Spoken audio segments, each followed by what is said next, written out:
Devon has $20,140. Mia has $5,073. Same job, same salary, same city, same age. In 4 years, Devon will have $61,000 working for him. Mia will still have $5,000, and she'll have worked just as hard for it. The gap isn't income. It isn't discipline. It's one number, $20,000.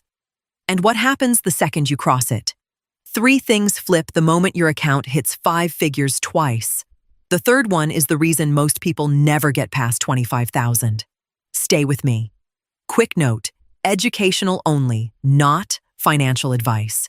2 men, same age, same career, same paycheck. Devon is 31, marketing coordinator in Austin, salary $61,000. Mia is 31, marketing coordinator, Austin, salary $61,000. They could trade name tags and nobody would notice.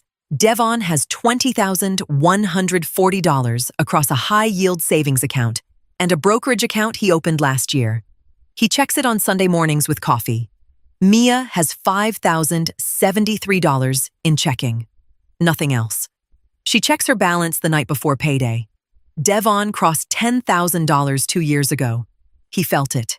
He kept going. Mia is still circling the same $5,000 she's had for 18 months. Every time she gets close to 10, something breaks. A tire, a vet bill, a wedding she can't say no to. Here's what's wild. The gap between Devon and Mia is not $15,000. The gap is what $15,000 is doing to the inside of their heads every single morning.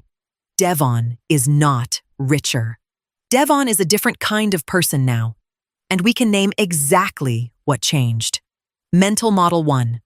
I call it the compound visibility. The moment compound interest stops being a theory and becomes something you can see in your own account within a single year. Quick disclosure, projections here use the S&P 500's historical long-term average of around 7%. That's history, not a promise. Markets drop too. Take $20,000. Don't add a dollar. Leave it in a low-cost index fund. In 10 years, about $39,343. In 20, $77,394. In 30, $152,245. From a single $20,000 deposit. 0 additional contributions. At $5,000, a 7% year is $350. Invisible. At $10,700, you barely notice. At $20,000, that same 7% is $1,400 in a single year. That is no longer invisible. That is rent. That is a flight. That is real. At 10, you believe in compound. At 20, you see it. Belief is fragile. Seeing is permanent. That's the compound visibility. Mental Model 2. This one stings. I call it the patience tax. The patience tax is the price every early saver pays in sacrifice and tiny, boring deposits. The price you stop paying the moment your money becomes large enough to pay you back. Meet Tanya. She's 28. Healthcare admin. For 3 years, she put $300 a month into savings, skipped the trips, drove a 2014 Civic, made her own coffee, boring, slow, lonely on Friday nights. She crossed $20,847 last March. Here is the part she didn't know was coming. From $20,000 forward, the math starts working for her harder than she works for it. Her future raises stack on top of an engine that's already turning. Let me show you what 1 year of delay costs at this stage. Invest $20,000 at age 30, retire at 65. About $213,532. Wait 1 year. Just one. Same $20,000 at age 31. You retire with $199,562. You just paid almost $14,000. $13,970 for 12 months of doing nothing. That is the patience tax in reverse. The longer you wait at this level, the more you owe. Marcus is 33. He crossed $20,000 at 29 and did nothing with it for 4 years. It sat in checking. He told himself he'd figure out investing soon. Rough math at that 7% historical average, those 4 years cost him somewhere around $50,000 to $55,000 in compound he'll never get back. That's not what he lost. That's what compound would have done. Here's the reframe. Before $20,000, you pay the patience tax in saving. After $20,000, you only pay it if you refuse to deploy. The bill flips. Mental Model 3, the one almost no money channel talks about, and maybe the most important. The identity shift. The identity shift is the quiet moment your brain stops calling you a person who saves and starts calling you a person who invests.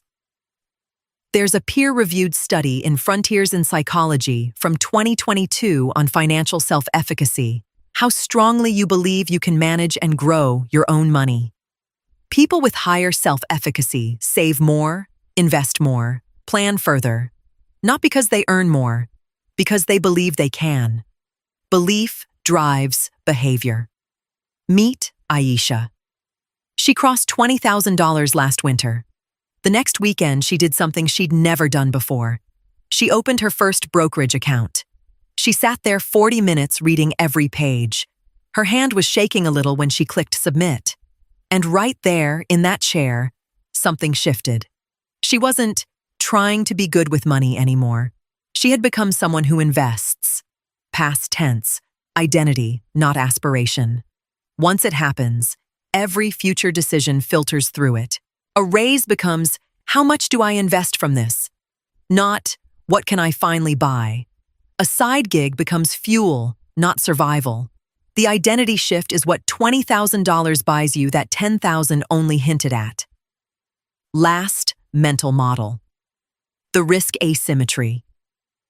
The answer to the most common question I get from people scared to invest their first real money. At $20,000, the cost of not investing is bigger than the cost of investing. Not theoretically, mathematically. 10 years of math. $20,000 in a broad market index fund at the S&P's 7% historical average.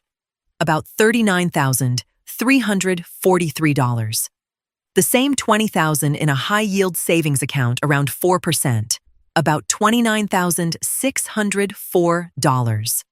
HYSA rates fluctuate. This is illustrative. That gap, $9,739, is what playing it safe actually costs you over a single decade. And yes, the market will drop in some of those years. That's the price of admission, not a glitch. When the market drops 20% in a single year, Devon doesn't panic. Because of the compound visibility and the identity shift. He's already lived through one. He already became one. He buys more on the way down. Mia, if she'd been invested, would sell. No identity shift. No compound visibility. No patience tax paid. She'd see red and run. That is the risk asymmetry. At $20,000, doing nothing is no longer neutral. It's an active, expensive, compounding choice. And it's the choice most people make by default, because nobody ever named it for them. You have the mental models. Now, the protocol. 3 steps, in order. Step 1, lock the floor. Park 3 months of expenses, roughly $12,000 for our $61,000 earner, in a high-yield savings account you do not touch. This is sleep money. Without it, every market dip becomes a crisis. Step 2, open the gate. Fidelity or Schwab. Taxable brokerage, 0 minimum, about 15 minutes. Move in a starter amount, say $1,000, into a broad market index fund like FZ-ROX or VTI. The single click is what triggers the identity shift. It's the act, not the amount. Step 3, name the runway. Inside your brokerage, rename the account Runway Fund. Sounds silly. It isn't. Every time you log in, your brain reinforces the shift. You're not playing the market.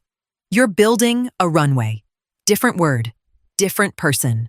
Lock the floor, open the gate, name the runway. That's the $20,000 protocol. Anyone telling you it has to be more complicated is selling you something. Here's the reframe. $20,000 isn't twice $10,000. It's a different operating system. Compound becomes visible. The patient's tax flips. Your identity shifts. And doing nothing finally has a price tag. Episode 3 is coming. At $50,000, there's a trap that catches almost every person who makes it that far. The one that turns disciplined savers into stuck ones. We'll name it and dismantle it. Subscribe so Episode 3 finds you. Drop a comment with the milestone you're working on. I read them. And if a friend's stuck at the $10,000 rung, send them Episode 1 first. I'll see you at the next rung.